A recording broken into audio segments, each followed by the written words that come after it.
the Tesla Model S has been hailed as the quintessential electric vehicle, offering exceptional performance and luxury in a sleek and stylish package. However, for some, the stock performance of the Model S is not enough, and they seek to push the limits of what the vehicle is capable of. This is where the installation of a 415 SI LS3 engine and supercharger from Magnuson comes into play.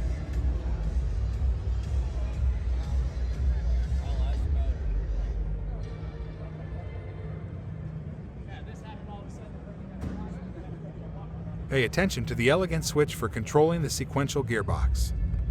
Save for the sequential shifter, the gear indicator, and the Haltech display dash for the standalone ECU, the interior looks like that of any other Tesla Model S.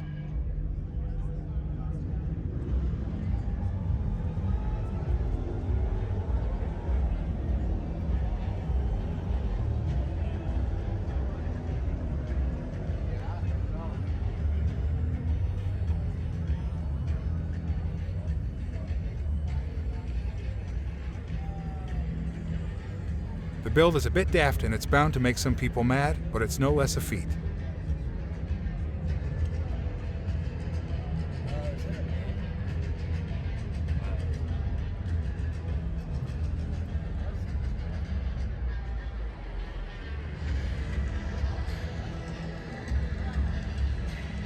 The LS3 engine and Magnuson Supercharger can produce up to 750 horsepower and 800 pounds-ft of torque.